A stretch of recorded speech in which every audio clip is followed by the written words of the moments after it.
Ndikulandireni mu program ya Mbiri pano pa wireless komanso kanema wa Mzati. Ine langa dzina ndi Evance Matola. Msabata ino tikhale tikupitirira ndi kumva mbiri ya malemu Mbusa John Chilembwe. Ndiye monga ndinanenera sabata yatha ija tinali ndi Sir John Gunde amene ndi historian. Musabata inonso atikumera mtima kuti tikhalire limodzi. Osayiwala pamakina pali John Somera komanso Akim Malindi. Ndikulandireni ndithu mu program mu sabata yachiwiri Sir John Gunde.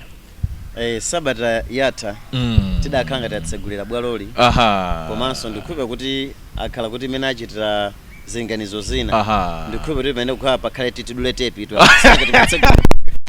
timakhala tikupanga launch ndiye amene mudakonzera kuti zikhale momuja koma ino ndi sabata yachiwiri tidalongosola zambiri nkhani yokhudza John kubadwa kwake kumaphunziro ake komanso amene apita ku America ndiye tidalekezera wabwera apa afuna kuti nkhanizi zidayenda motani nkhanizi afuna akwatire Aida koma munanena kuti mabuku ena amaonesa kuti Aida sanali Malawi, mabuku ena amaonesa kuti anali Malawi. Zinakhala bwanji kuti akwatire John Chilembwe? Okay, nkhani yokhudza tisagwiritse ntchito kuti mabuku iyayi chifukwa nkhani ya John Chilembwe ili pawiri. Okay. Pali imene timati ma oral sayings zimene anthu amangolankhula ndi zimene wanamva ndi zimene anaona. Komanso we have some published books zimene amafotokoza. Koma kuti nkhani ya Aida tikaliona dzina ili ngakhale kuti likhoza kukhala la munthu wachikuda komanso likhoza kukhala la mzungu. Koma mwina chimene tingagwire nchonena kuti Aida nkutheka kuti adali munthu wachikuda. Chifukwa malingana ndi zolembera zotsimikizika zapeza kuona kuti ngakhale kuti John Chilembwe adaphedwa mchaka cha 1915 titelo Aida adamwalira mchaka cha 1915. Chifukwa ena mwa anthu amene who are very close ndi John Chilembwe alipo. Chifukwa mukati mupite ku PIM uku ngakhale mwana amene adali wa John Chilembwe amene dzina lake linali Charles, mwana ameneyo anayikidwa pompaja. Mwina nkhani ya banja iyi tikhoza kunena kuti Aida adali munthu wachikuda amene John Chilembwe adamukwatira. Mwina zonena kuti adali mzungu izo mwina umaumboni wake sakuoneka kuti ndi ati. Chifukwa mmene fotokozera kuti nkhani za John Chilembwe zimakhala ndi ma version osiyana-siyana zimangofuna kuona kuti kodi tisankhe kuti zimene zikuoneka kuti zindi mutu omveka bwino ndi ziti. Ndiye John Chilembwe atakwatira kamena kuti atabwera kuno ndi pamene adadzayamba ntchito yake yaulalikichi. Pali chinthu chimodzi chimene ndimasirira ndi kumuthokoza John Chilembwe ndi nkhani yonena kuti akusiyana kwambiri ndi mmene amachitira abusa ena ndati abusa ena mmene amapangira masiku ano. Ndimatendimvesese kuti sewero limene anthu amaonera makamaka pa 15 January chaka china chilichonse amalume anatengana kukakumana kuti aitaonatu msikana pamuzi pano kunyumbako kulita mbala wamukonda zinachitika choncho. Izozo tu ndizongoyerekeza ndi mmene pamwamba wa Malawi timakhalira. Potengeranso kuti John Chilembwe adali munthu oti mtsogoleri wa mpingo zimene sakanangokwatira opanda dongosolo ili. Ndiye chifukwa kuti zonse zimene zimachitika mu sewero ndi zimene amangoyerekeza kuti pa Malawi zikuyena kutani kuchitika. Anangoziyika kuti potengera kuti ndikhulupira kuti sikuti sizinachitike. Sindikunena kuti sizinachitika pamene zinachitika koma ndi zinthu zoona kuti pa Malawi ngati munthu mtsogoleri wa mpingo pofuna kukwatira umafuna ukhale ndi chitsanzo chabwino. Kuti zidayikira muselo munthu. Chinali chaka chanji chimene anakwatira? Chaka cha ukwaticho sichidziwe kuti chaka chake kwenikweni ndi chiti. Koma we just know kuti Aida was a wife to John Chilembwe ndipo ndi amene anakwatira nacho. Chifukwa mbiri ina iliyonse mukamafukula mbiri mumakhala ndi target chimene ine mukufuna. Now tikamapanga study mbiri ya John Chilembwe focus yathu imakhala pa John Chilembwe ndi ma characters ena amene anatenga nawo mbali mu nkhani imeneyo. Ndithu ndimatendimvesese kuti chinachititsa ndi chani kuti John Chilembwe anene kuti ayi kwakwana ifenso tikhoza kuzilamulira zinakhala bwanji? Okay, pali zinthu zambiri zimene zimachitika mdziko muno zimene John Chilembwe zimaonetsa kuti zidamukwana. Mene John Chilembwe amabwera kuno mu 1900 adali samaganizira kuti zinthu pofika mu chaka cha 1915 zifika pamene zidafika paja. Chifukwa zinazo yekha amayesa kupanga payekha. Mwina kumakambirana ndi boma pogwiritsa ntchito kulemba makalata. Komanso mwina ngati mtsogoleri wa mpingo amayesa njira zina pogwiritsa ntchito kuti adzikambirana ndi aboma kuti anthu aboma adziwe kuti zina zimene akupanga sizikugwirizana ndi anthu achikuda. Koma kuti mwina pali tisanafika kumeneko ndimafuna ndipamveketse pena ponena kuti mene John Chilembwe anabwera kuno ndinanena kuti anabwera ndi ndalama. Ndalama zimene zidabwera ndi John Chilembwe ndi zimene adazigwiritsa ntchito pogula malo. Ndipo malowo adali pakatikati pa 90 ndi 100 acres. Malo amene adagulidwawo ntchito yake dali cha izi ndikufotokoza kuti ndifuna ndilumikizane ndi funso lanu mwandifunsa kuti kodi chimene chidavuta John Chilembwe ndi azungu ndi chiti.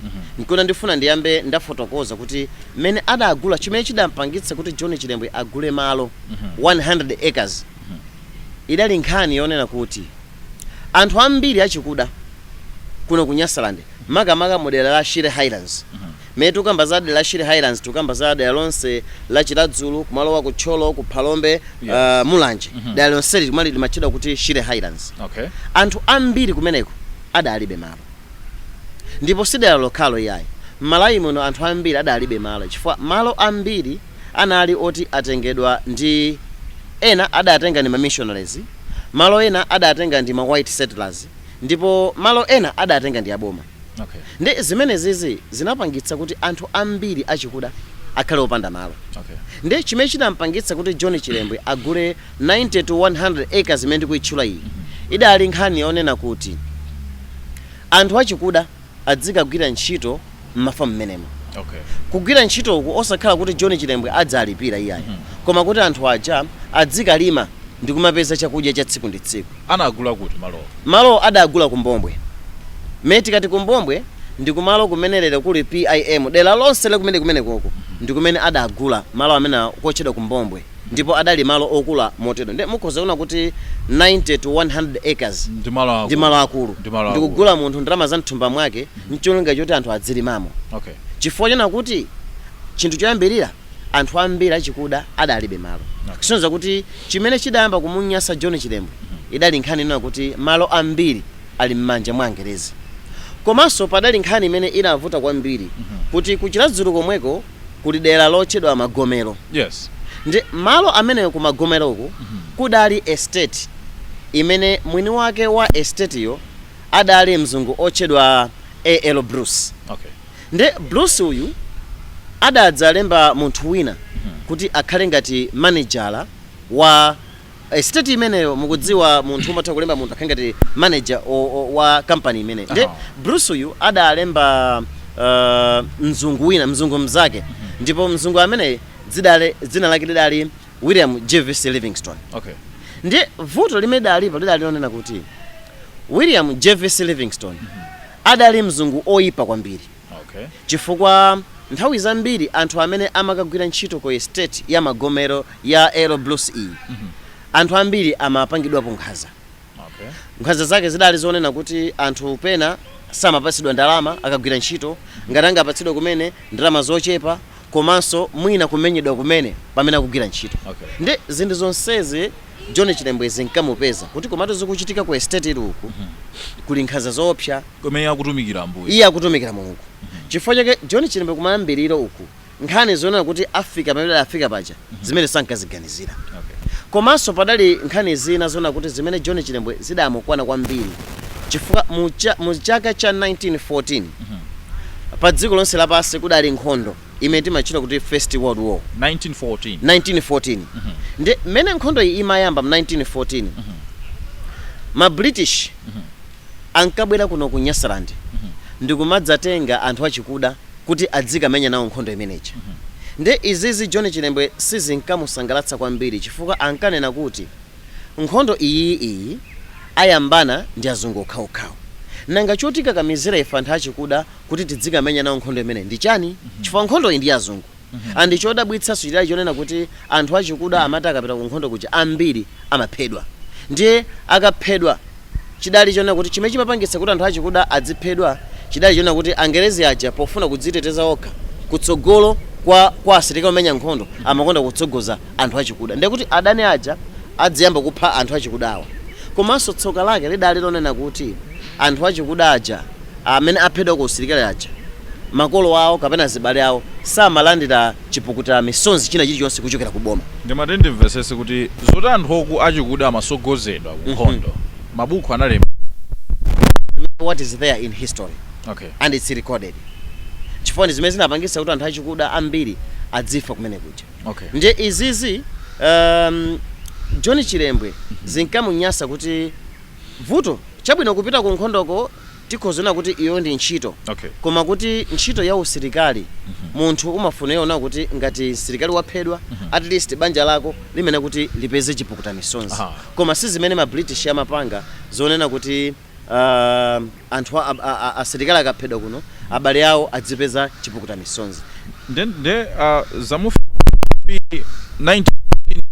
1915 chinachitika njani so umene John Chilembwe adapanga mapulani ndipo kapena kuti pofika mzaka za 1913 ndipo pamene adayamba kuyima kuna kuti ndikukhulupirira kuti pano nthawi yona kuti tichotse tsopano makolala aubusawa za ubusa tingozasiya tiziseka yapa chifukwa mmene pafika azunguwa akuona kuti afika potizunza. Ndi izi adaziyamba mzaka za 1913 pomalemba makalata kuboma la Angerezi kuti mwina asinthe mfundo zina zakayendetsedwe ka dziko lino. Koma pofika mu January mchaka cha 1915 ndi pamene John Chilembwe adanena kuti no apapa zikuona kuti zokambirana ndi kukhala pansi kumakambitsana sizikutana kuti nthawi imeneyi tinadziwa kuti ngakhale nthawi yeniyeni imene anakwatirira sikudziwika koma anakwatira atangobwera kumene kuchoka ku America mchaka cha 1900. John Chilembwe adali ndi ana okwana anayi pa nthawi imene amayamba kuwukira azungu anati 50 ngakhale kuti zolembera zina zimaonetsa kuti anawo adalipo 5 koma ana amene amadziwika bwino kudali McDonald, Charles, Sylvia komanso kudali mwana wina amene amati John Chilembwe Junior. Ndi amene wanti ana amene John Chilembwe adali nawo. Onse ana amene adali kuchira dzulu koma pothawa adathawa ndi ana awiri amene ndipo amene amaonetsa kuti mmene ankathawa ana amene adathawa nawo adali McDonald ndi Charles. Sylvia ndi mzake. Sylvia ndi amene ngati wamkazi ndi amene adasiyidwa. Ndi timafotokoza kunena kuti kodi onse wali moyo anawa this is 2023 zingathekenso kuti akhale moyo onse kulibe. Yes kulibe. Koma kuti muzaka mwina kumene kutifikako koma ndimanena kuti mmene chifukwa cha mavuto onsewa komanso kwambiri chimene chidamuwawa kwambiri John Chilembwe ndi kumwalira kwa mwana wake Emma. Adamwalira mwana wamkazi. Ndiye amene yuyu kumwalira kwa mwana amene yuyu kudapezeka una kuti zidamupweteka kwambiri John Chilembwe chifukwa chona kuti adayesetsa kulembera kalata kuboma la azungu kuti amuthandize chifukwa ndalama zimene kapena kuti titere kuti ndalama zimene adabwera nazo John Chilembwe kuchokera ku America nkuti zitatani kuti zitatha tikuna kuti wagula malo wapanga izi ndi izi mwina chinanso chimene tidayiwala sinafotokoze ndingadali nkhanena kuti atabwera John Chilembwe adatsegula skulu. Anthu amene amapita ku skulu zimenezozo amene amaphunzitsa zimachokera ndalama za mthumba mwake ndipo kuchokera mu zolembera zina mabuku amene amba kusindikizidwa imaonetsa kuti John Chilembwe skulu imene adatsegula idali ndi ana okwana 1000. Komanso akuluakulu amene amafuna kuti timasuka ndimati skulu zakwacha adalipo kwana 800. Sonza kuti John Chilembwe payekha adakwanitsa kukhala ndi skulu imene imaphunzitsa ophunzira okwana 1800. Ndiye timanena kuti pofika 1915 iyi kumwalira kwa mwana wake uku komanso ndi mavuto amene tafotokoza komanso ndi nkhani zokhuza thangata kuti anthu achikuda amakakamizidwa kumakagwira ntchito ma estate ngati ya Magomero. Zimene zizi ndi pamene pofika mwezi wa January kumayambiriro John Chilembwe adapanga plan. Ndipo plan iyi idali mafezi okwana atatu. Fezi yoyamba idali yonena kuti gulu loyamba lipite ku Mandala Mandala pamene pali lero kumene kuli kuli National Society kumene kuli office National Archives kumeneko kumene kujako ndi kumene kudali office a company ya African Lakes Company imene mwachidule ankango yitchula kuti Mandala pa zifukwa zinanso zimene adabweretsa dzina kuti Mandala chifukwa kudali ainwake a office imeneyo kapena kuti amene amayendetsa company ya African Lakes Company kudali Frederick Moya ndi John Moya. Nde John Moya amakonda kuvala magalasi. Nde tikati magalasi ndi chichewa chosokonekera ndi Chingerezi chimenecho. Koma tikapititsa kuchichewa timati Mandala.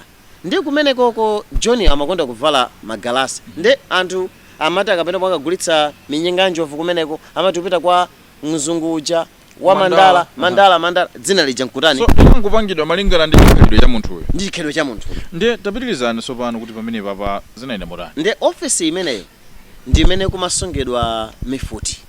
Kamenanso zida zimene zimagwiritsidwa ntchito ndi company ya African Lakes Company. Ndiye John Chilembwe plan yake idali yonena kuti apite gulu loyamba lipite ku Mandala. Kumeneko ntchito yawo ndiyoti akapeze mufuti kapena kuti akabe mifuti. Ndipo gulu lachiwiri kapena kuti phase yachiwiri ya plan yake idali yonena kuti anthu apite ku estate ya Magomero kuti kagulu kameneka kakapange attack estate imeneyi ndipo nkhani yake idali yonena kuti akaphe William Jervis Livingstone. Nzungu amene amfotokoza kuti amazunzo anthu achikuda uja. Ndipo phase yachitatu ya plan yake idali yonena kuti gulu lina lochokera ku Nchewu motsogozedwa ndi John Gray kufa ndi anthu ena achoke kumene kuchako apange advance abwere kuno adzalumikizane ndi gulu limene lidachokera ku PIM limene lidakaba mifuti ku Mandala ndi gulu limene limakama lidapita kwa William Jervis Livingstone anamupha zidatheka. Ndipo mama phase atatu onsewa zimaonetsa kuti the most successful plan idali ya ku Magomero chifukwa imeneyi zidatheka ndithu kuti adafika pa Magomero ndipo adapha William Jervis Livingstone pamodzi ndi mkazi wake. Ndipo atapha William Jervis Livingstone adatenga mutu wake ndikuupititsa mchalichi Sunday kuti nkhondo yofuna kulimbana ndi boma la azungu yatani tsopano yayambika. Ndipo ndoti tapha William Jervis Livingstone. Mu program yambiri pano pa wireless komanso ndi Evance Matola ndikucheza ndi Sir John Gunda amene ndi historian ama anachita maphunziro osunga mbiri. Mu program imeneyi tikuona mbiri ya John Chilembwe amene chaka anthu amakumbukira makamaka 15 January. Williams ndi mkazi wake mifuti inakathekadi magulu ena ndimanena kuti pa maplani atatu awa imene idatheka bwino inali ya ku Magomero. Ya ku Mandala chimene idathekera nchifoti adakwanitsa kuba mifuti iyo. Koma pamene pamaonetsa kuti si idatheke bwino nchifunyana kuti anthu ena mwa anthu amene adapita ku Mandala adatani kuti adagwidwa. Ndiye komabe ngakhale mifuti idatengedwa ndikupita nayo ku Magomero idali nkhani yonena kuti John Chilembwe amayembekezera kunena kuti mmene wayamba uprising iyi ikhala ndi support yake idali yonena kuti amaganizira kunena kuti anthu amalawi ambiri kapena manyasalanda ambiri mu nthawi imeneyo munthu uja amuthandiza. Ndimatendimvesesa kuti okaba mfuti anayenda pachani andowomba mfuti adayenda pansi chifukwa kuchoka pa Chiladzulu pano kudzabwera kuno sipatali chifukwa nthawi imenenso anthu ake adayo ozolowera kuyenda chani wapansi chifukwa panopo inu zitakha kuti zavuta mukhoza kuyenda wapansi kukafika ku Magomero. Anthu aku Nchewu zidavuta chimene chidavutira kuti ndimanena kuti imene adayipanga ija idali plan chifukwa anthu mukamakonzekera nkhondo mumanena kuti tiyenda apa tikafika apa tidzakomana uku iyo ndi plan chabe. Zili ndizona kuti mmene mwazipangira zinthu kuti zitheke kapena kuti zisatheke.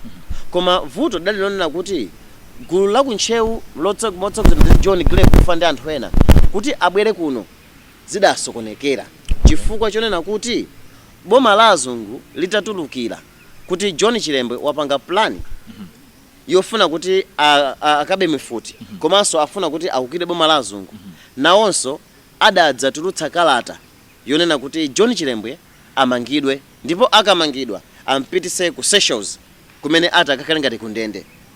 Chifukwa chonena kuti ma plan ya John Chilembwe nkhani yonse ndayifotokoza ya kumandala kumagomero adanena kuti ntchito yonseyi ichitike pakati pa masiku apa 23 January komanso pa 24 January 1915.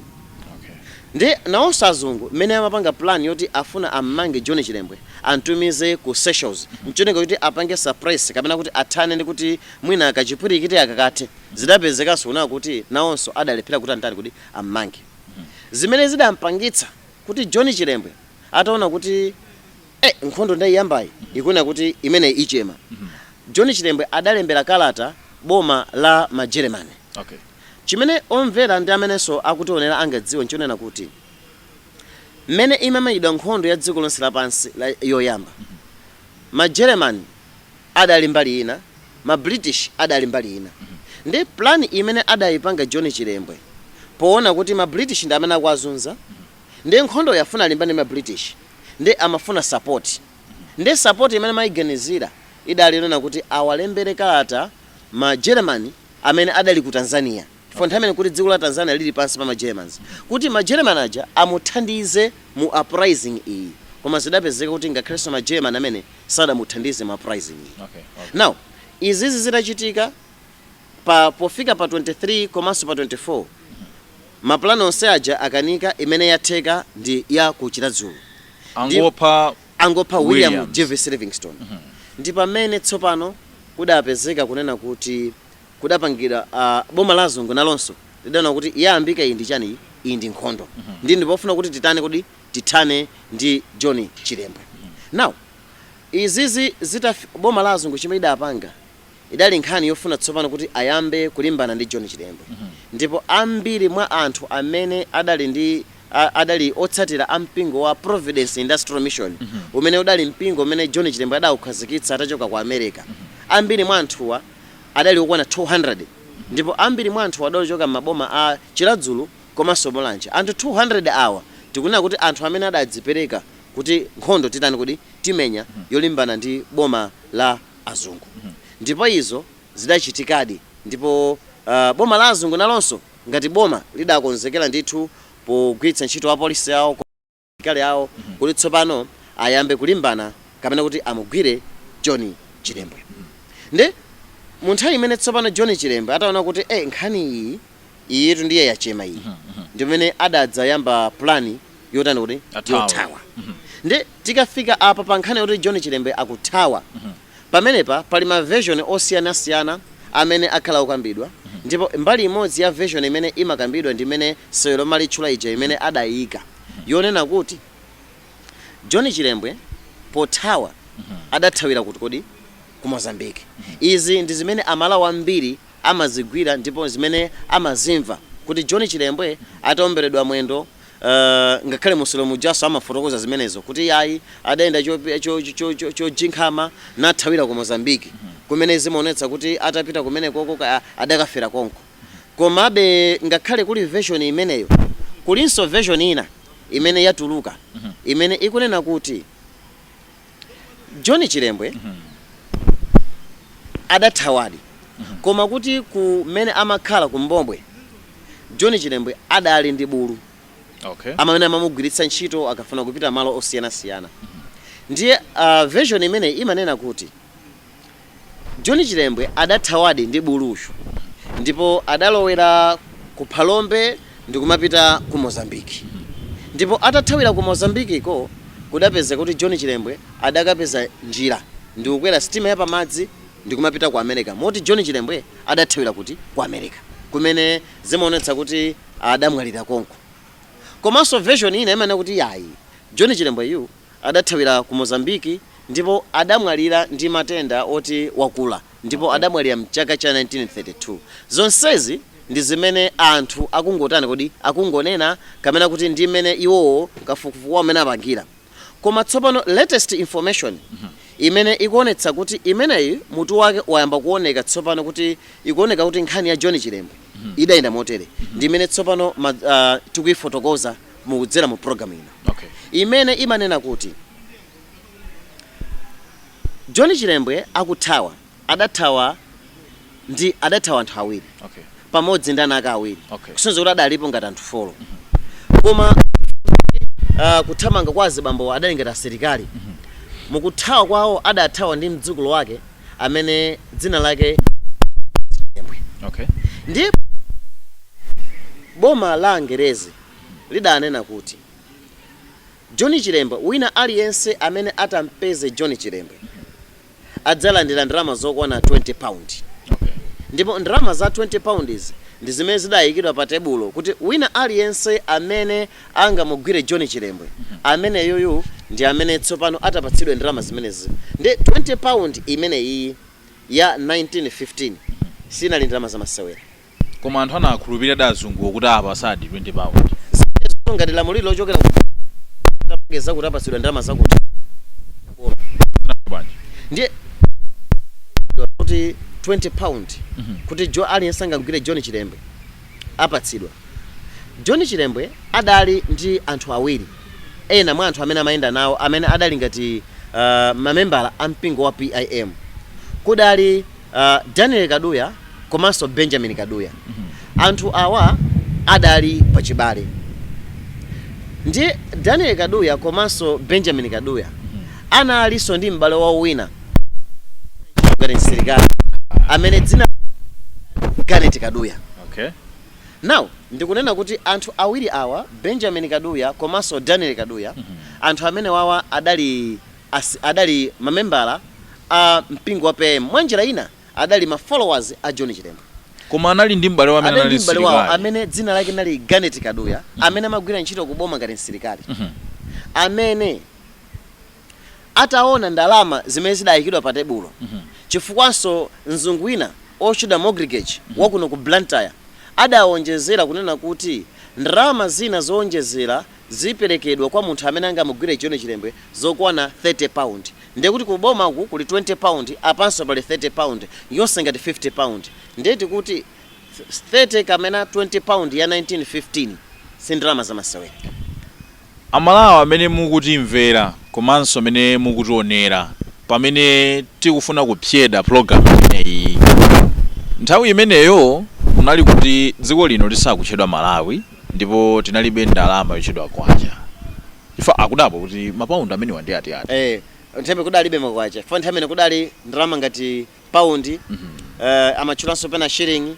Yeah, mayina ngati amene amachudwa mu nthawi imeneyo. Ndiye msilikali uyu wamva zimenezi azibale yake akuyenda ndi John Chilembwe zinatha bwanji. Garnet Kaduya ngati msilikali chimene adapanga ndi amene adawapereka azibale yake awo. Okay. Motera kuti Daniel Kaduya komanso Benjamin Kaduya anachita kuphedwa ndi asilikali. Okay. Koma iwo wakuti aphedwe amene adakhala ngati wapereka adali m'bale wawo Garnet Kaduya. Okay. Ndipo Garnet Kaduya pamodzi ndi asilikali ena okwana 5 ndipo ena mwa asilikali wa adali ngati Sergeant Hussein komanso kudali asilikali ena amene agwira ntchito adali pasire kuona 6 amene adadzipereka kuti apanga china chilichonse choti John Chilembwe amugwire. Ndiye pafika pa 2 February 1915 Garnet uyu ndi amene adayamba kumasakasaka njira imene John Chilembwe adadzera pamodzi ndi m'bale wake. Ndi koma poopa kuti iyeyo adali yekha adadziwa kuti anthu aja ali pawiri ine ndilipo ndekha ndisawatsate. Ndifanika adangodziwa kuti John Chilembwe wadzera njira iyi. Ndipo iyeyo atabwerera adakakambirana ndi asilikali anzake ngati Sergeant Hussein komanso ndi asilikali ena kuti mmawa wa pa 3 February 1915 akhale akulondola kumene John Chilembwe walowera. Ndipo mawa umene wa pa 3 February 1915 anthu amene wadi adayamba kumulondola kumene kudalowera John Chilembwe. Ndipo akumusaka John Chilembwe msilikali oyambirira adayamba kumuona Morris Chilembwe.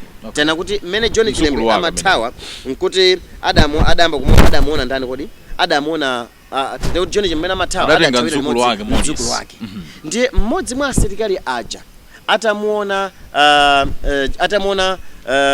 Morris ndi amene adaomba mfuti yake ndikumulasa Morris Chilembwe ndipo Morris Chilembwe akuti atalasidwa ndi mfuti ija sadafere pompo yayi koma amayesabe kukhala ngati kudzikakamiza kudzikoka athawe ndipo zimene zizi ndi zimene zidapangitsa kuti Lance Corporal Kambalame amene adali mmodzi mwa asilikali aja ndi amene adadzaomberanso chipolopolo china chimene chidadzamulasanso Morris Chilembwe ndipo izizi ndi zimene zidadzapangitsa kuti Morris Chilembwe adafera pompo ataombedwa ndi zipolopolo zitatu. Mmene mutsopano ndiye kuti watsala ndani kodi John Chilembwe watsala yekha ndi adapitiriza kuthawa mmenemo asilikali awa adayamba kumulondola John Chilembwe ndipo atamuyandikira John Chilembwe ndipo mmene kudapezeka kunena kuti mmodzi mwa asilikaliwo Sergeant Naluso ameneyo ndi amene adadzaombera chipolopolo choyamba chimene chidamulasanso John Chilembwe ndipo atamulasa John Chilembwe chipolopolo chachiwiri ichi chizapangitsa kunena kuti John Chilembwe sadafere pompo koma amapitiriza kuthawa ulendo wake ndipo asilikali awa adamutsatirabe kufika kuti msilikali wachiwiri Sergeant Hussein nayenso adadzaombera John Chilembwe chipolopolo chachiwiri ndipo John Chilembwe atalasidwa chipolopolo chachiwiri ichi chimene kudapezeka kunena kuti nayenso kwira pompo koma sadafere pompo chifukwa kumapeto kwake ndipo pamene Sergeant Garnet Kaduya tamfotokoza uja amene uja ndi amene adadzalasa chipolopolo chomaliza chimene chidadzamupha John Chilembwe. Anamphera kuti amene adamphera ku tikangoloka mtsinje wa Migowi kumeneko ndi kuphalombe kuti kumbali ina kumulanje mpena kuphalombe tikangoloka mtsinje wa Migowi ndi kumene John Chilembwe adaombedwera.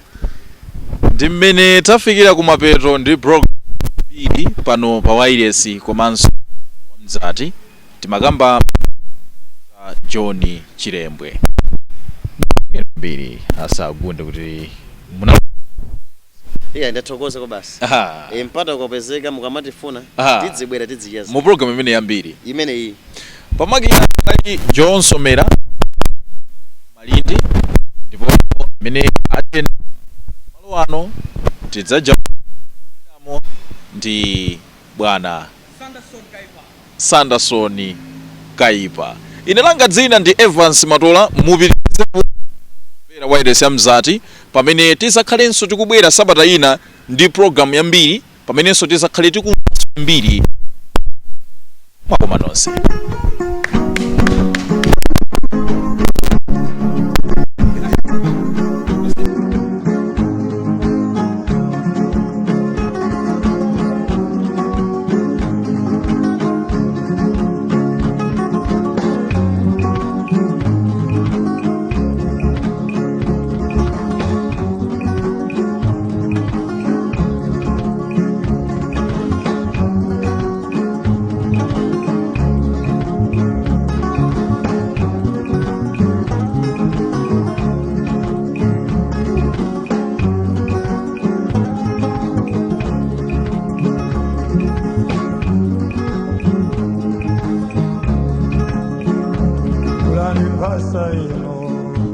Kulani